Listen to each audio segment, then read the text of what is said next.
Good morning, everyone. Captain Foley with you today. Starting work on the refit today. Yoo-hoo. Not going to do too overly much exciting. Basically what I'm going to do is on the inside, I'm going to start doing my light blocking. I'm going to use a matte black spray. Spray this, one or two coats of that on the inside. And then on top of that, to do the final seal on the inside, I'm going to use gold spray paint, which will give it a nice reflective surface on the inside for the lights to reflect off of. Plus, gold is a good color for the refit, because if you look through the windows, you're going to get that gold tinge. I think that would look kind of cool. So we're going to go with that on the inside. Then on the outside, I want to do a primer white, so a flat white color, and then the final coat, of course, on the outside is going to be the pearlescent white, which gives it that nice sheen, that pearl shine. And I'm not going to do the painted on Aztec-ing. I'm going to use the Aztec details that's supplied with the kit. I've always had success with Aztec decals, especially with my polar lights. These one 1400, one 1000 scale Enterprise. It was all Aztec decals, and it turned out beautifully. Also, my TOS 1350 scale Enterprise, all the weathering decals, etc., were decals.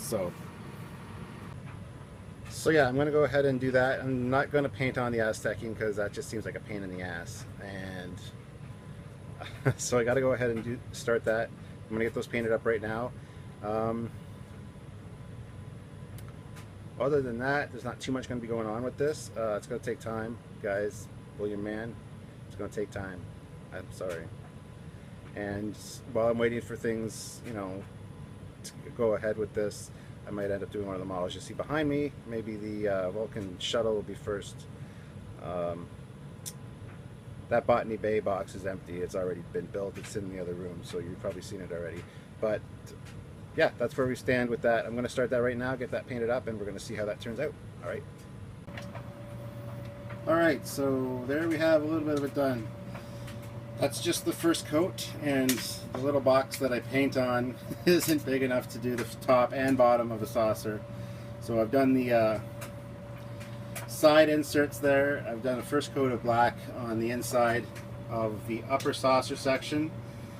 Good to see how well that looks after it's dry.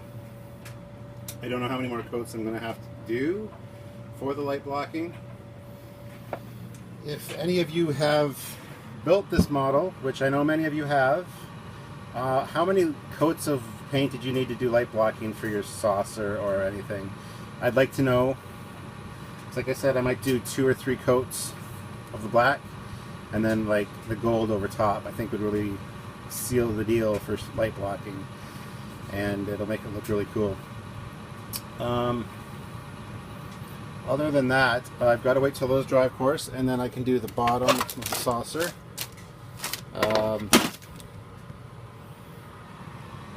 So yeah, any tips you guys have regarding this model would be greatly appreciated. Like I said, this model scares the living crap out of me. Not quite as much as the cutaway back there does, but just the lighting for this, it's gonna be a challenge. The TOS one was my first lit model, my 350 scale, but it came with a pre-designed lighting kit and circuit boards. It was pretty straightforward, and from what I've seen, the lighting kits for this refit aren't like that. And I'm not doing one of the Tenna controls or the Trekyards kits because they're damn expensive. I'm gonna have to buy it in parts, and like I said, I'm going to have it so the sensor dish is only blue. I'm not going to have it switch to standby mode.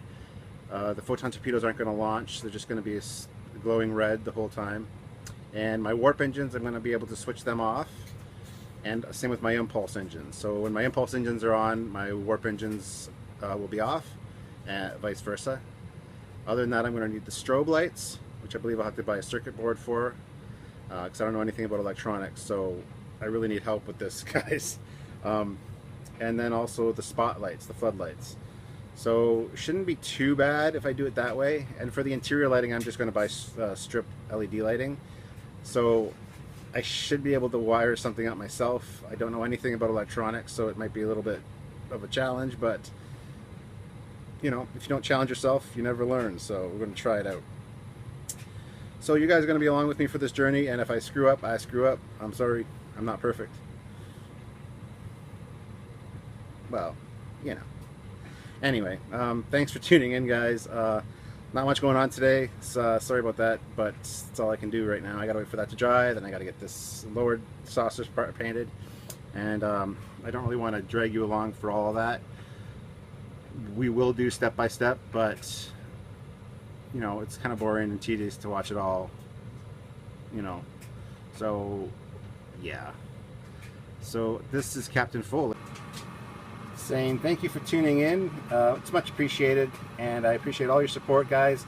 Please like and subscribe if you don't, or if you know of anybody that's into Star Trek models, model building, Transformers, anything of the fun stuff we do around here, please point them my way. I would love to get more subscribers. I'm almost up to my goal of beating my son, his channel, that doesn't sound good, beating my son. Well, I should sometimes. He's kind of a little shit sometimes, but anyway, no, he's 16 years old. It's Thomas Foley 45 is his channel. He's up to, I believe, 129 subscribers, and I think at last check I was at 122. So we've got this contest, and I'm aiming to beat him. So if you guys could help me out with that, that'd be greatly appreciated. But until then, I will call it quits for today, and I will talk to you guys very soon. This is Captain Foley out.